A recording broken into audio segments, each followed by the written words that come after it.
देखिए, work power energy chapter का एक क्वेश्चन है। इस क्वेश्चन में क्या कहा गया है ना कि ये सिस्टम जो आपको दिख रहा है ना, ये सिस्टम, इसमें यहाँ पे 4 kg का एक ब्लॉक है और एक 1 kg का ब्लॉक है।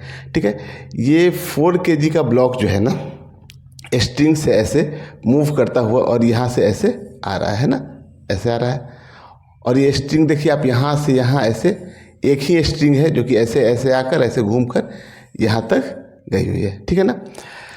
तो अगर ये वाला जो 1 kg का ब्लॉक है ना, ये अभी रेस्ट पे है, इसको जैसे हम लोग छोड़ेंगे तो ये ब्लॉक नीचे जाएगा और नीचे कुछ यहाँ से जाएगा। ठीक है ना, यहाँ से ये ब्लॉक कुछ नीचे आएगा। और ये ब्लॉक बोला है कि जब ये 1 मीटर नीचे चलाया है ना, तो यहाँ पे मतलब यहाँ जब चलना शुरू किया है तो इसकी इनिशियल वेलोसिटी 0 है। और यहाँ जब ये पहुँचा है ना, तब इसकी वेलोसिटी बताई गई है। जब 1 मीटर नीचे चलाया है ना, तो इसकी वेलोसिटी है 0.3 मीटर पर सेकेंड। ठीक है ना, 0.3 मीटर पर सेकेंड है। तो बोल रहा है कि यहाँ पे जो काइनेटिक फ्रिक्शन होगी ना, क्योंकि देखिए ये ब्लॉक जब चला है 1 मीटर, तो ये ब्लॉक भी जो है ना कितना चलेगा अभी तो हम लोग देखेंगे। तो यहाँ का काइनेटिक फ्रिक्शन निकालना है, kinetic friction, coefficient of kinetic friction है ना, कि ये वैल्यू कितना होगा। तो देखिए, अब देखिए आप, ये अगर ये ब्लॉक 1 मीटर नीचे चला है, कितना चला है, 1 मीटर नीचे चला है ना, तो ये ब्लॉक जब 1 मीटर नीचे जाएगा ना, तो अब देखिए ये ब्लॉक कितना इधर चलना चाहिए, 2 मीटर चलना चाहिए। देखिए क्यों, क्योंकि देखिए ये स्ट्रिंग की लेंथ भी 1 मीटर बढ़ेगी और ये स्ट्रिंग की लेंथ भी 1 मीटर बढ़ेगी, तो ये 2 मीटर इधर बढ़ेगा। तो जितना ये नीचे जाएगा ना, उसका ये डबल इधर चलेगा, है ना। तो अगर ये मान लेते हैं कि अगर ये कुछ a एक्सेलरेशन से नीचे जा रहा है ना, तो ये 2a एक्सेलरेशन से ये ब्लॉक इधर जाएगा। ये अगर v वेलोसिटी से नीचे जा रहा है, जैसे यहाँ पे जो वेलोसिटी जो भी होगी इसकी v होगी, तो इसकी 2v हो जाएगी, है ना। तो यहाँ पे ये चीज़ समझ में आ रहा है आप लोग को।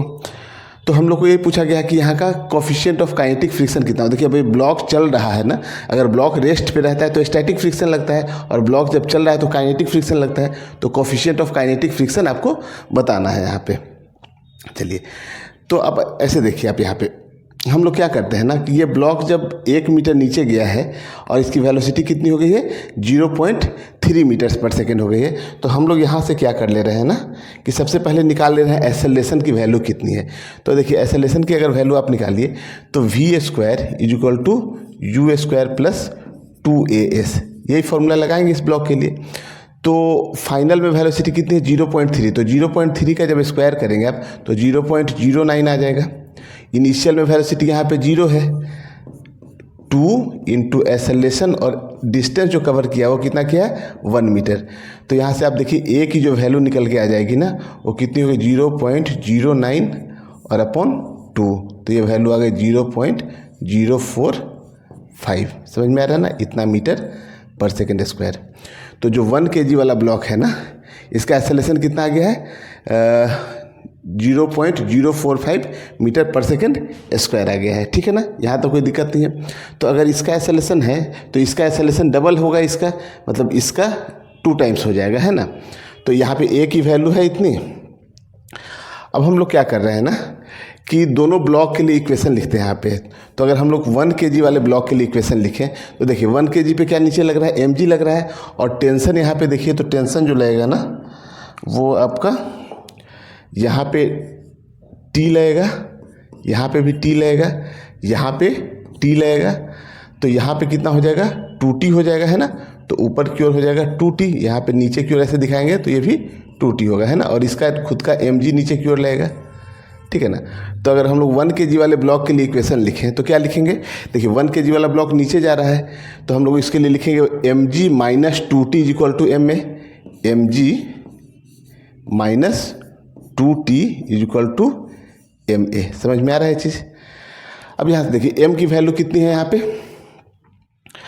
m की वैल्यू है 1 kg, है ना। तो यहाँ से आप क्या लिखेंगे, g माइनस का 2T इक्वल टू m1 है, तो यहाँ पे a लिख दीजिए यहाँ पे। चलिए, अब हम लोग क्या करते हैं ना कि ये 4 kg वाले ब्लॉक के लिए इक्वेशन लिखते हैं। तो 4 kg वाले के लिए आप देखिए तो आप क्या लिखेंगे, देखिए 4 kg वाले पे क्या हो रहा है कि फ्रिक्शन का फोर्स पीछे की ओर लगेगा, है ना। इधर फ्रिक्शन का फोर्स लगेगा इधर पीछे की ओर, और आगे लग रहा है T, और ये ब्लॉक आगे ही जा रहा है, तो इसका मतलब T जो है ना वो फ्रिक्शन से बड़ा होगा। तो इसके लिए आप जब इक्वेशन लिखेंगे वो क्या लिखेंगे कि T माइनस का friction force is equal to ma, यानी कि 4 और एक्सेलरेशन इसका 2 टाइम्स हो जाएगा, है ना, तो 4 × 2a।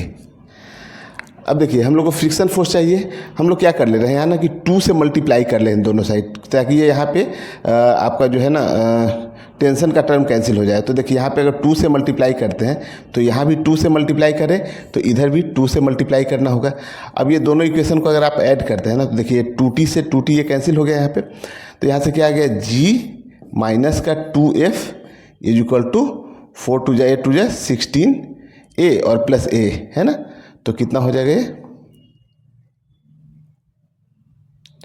देखिए कितना हो जाएगा 2 2 जा 4 4 जा 16a और प्लस a, तो कितना हो जाएगा 17a।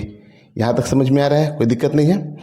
तो देखिए a की वैल्यू हम लोग वहाँ निकाल लिए हैं, तो यहाँ से देखिए हम लोग लिख सकते हैं कि g माइनस का 2 और जो फ्रिक्शन है f इक्वल टू कितना लिखते हैं हम लोग, म्यू n, तो f equal to mu n और इज इक्वल टू हम लोग लिख दिए 17 और a की वैल्यू हम लोग निकाल लिए कितनी है, 0.045, ठीक है। तो देखिए यहाँ पे हम लोग g माइनस का 2 म्यू तो निकालना ही है और n इज इक्वल टू कितना हो जाएगा, mg हो जाएगा यहाँ से, है ना। यहाँ से अगर आप देखिए तो n किसके बराबर हो जाएगा, यहाँ पे जो n होगा ना वो mg के बराबर हो जाएगा। तो mg की वैल्यू कितनी है, 4g, है ना। तो यहाँ से n के जगह पे हम लोग कितना रखते हैं, n के जगह पे हम लोग रख देते हैं यहाँ पे mg यानी कि 4g, समझ में आ रहा है ना। n is equal to 4g is equal to यहाँ पे कितना हो गया 17 और इंटू 0.045, है ना। तो देखिए अब यहाँ पे आपको सब वैल्यू मालूम है। यहाँ पे देखिए ये कितना हो गया, g है माइनस का 4 2 जा 8 mu g is equal to कितना हो गया 17 इंटू 0.045। तो यहाँ से g माइनस 8 म्यू जी की वैल्यू इतनी आ गई। यहाँ से g को सेपरेट कर लिए हम लोग, कॉमन ले लिए, तो 1 माइनस 8 म्यू की वैल्यू यहाँ लिख दिए। तो यहाँ से फिर g को नीचे लेके चले आए, है ना, तो 1 माइनस 8 म्यू इजिकल टू इतना आ गया, ठीक है ना। तो यहाँ से अब हम लोग क्या कर रहे हैं ना कि 8 म्यू को इधर ले जाते हैं और इस वैल्यू को इधर ले आए, तो 1 माइनस इतना इजिकल टू 8 म्यू और फिर यहाँ से हम लोग म्यू को यहाँ पे रहने दिए, 8 को नीचे डिवाइड में कर दिए और इस वैल्यू को जब आप सिंप्लीफाई करिएगा ना तो इसकी वैल्यू आती है 0.115, ठीक है। और इसको हम लोग 0.12 भी लिख सकते हैं। तो यही आपका करेक्ट आंसर है, ठीक है ना। तो नोट करिए इसको।